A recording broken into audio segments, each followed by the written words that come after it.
love test and learn. So I think one of the reasons, I started as working in consumer marketing, move on to something else. And I think I'm always trying to tell my team and give my team the freedom to try ideas. And if they come up with an idea.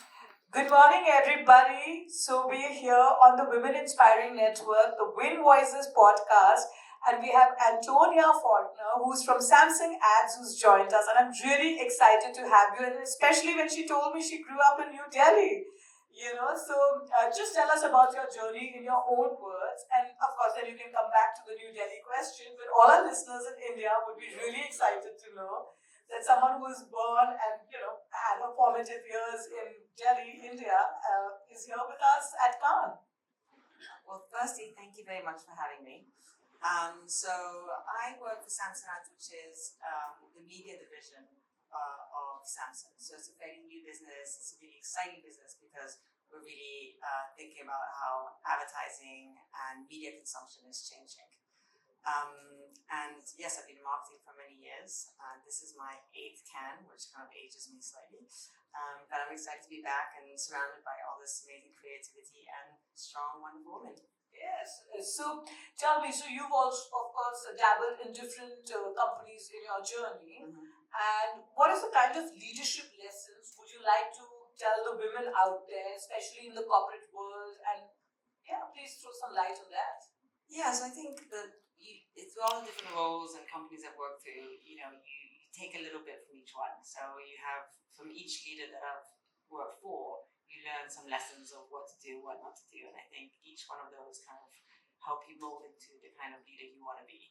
I think the two things that I would say I've taken away from that mostly is, firstly, understanding what motivates your team and what stresses them. So each individual is motivated by different things, some by recognition, some by money, some by creativity, and it's finding what motivates them, but most important as well is what stresses them. And I think that leads to my second point, is that trust.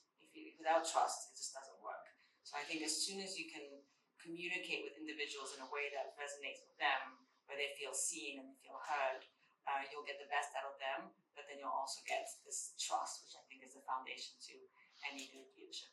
Yes, and tell us, like, sometimes the young professionals who are starting out there, they get, sometimes they can't really cope, or, how do we tell them that, failures are part of, with failures you do get success. So how do we sort of inspire the youngsters, the young professionals who are starting out their journey?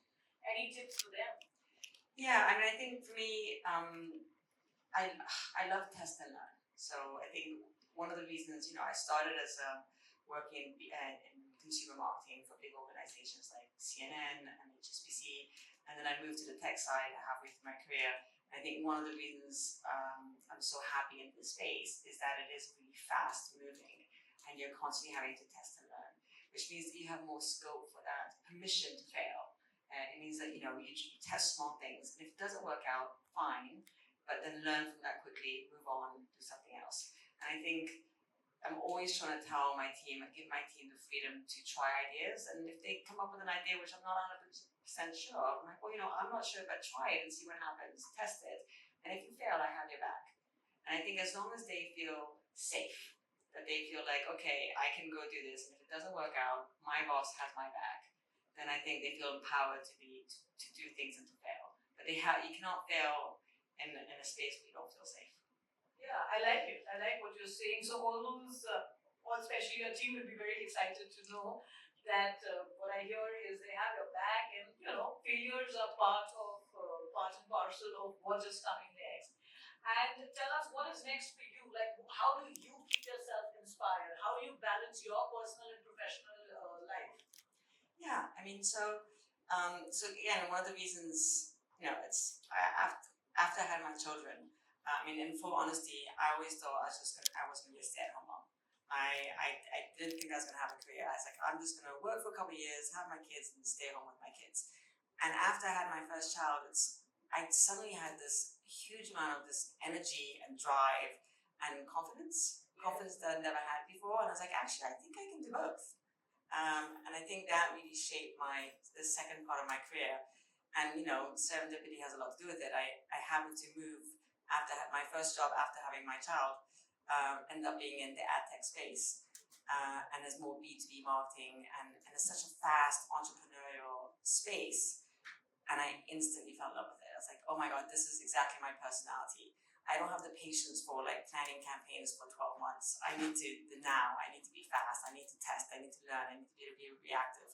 And I'm also very curious. And I was like, in ad tech, you never stop learning.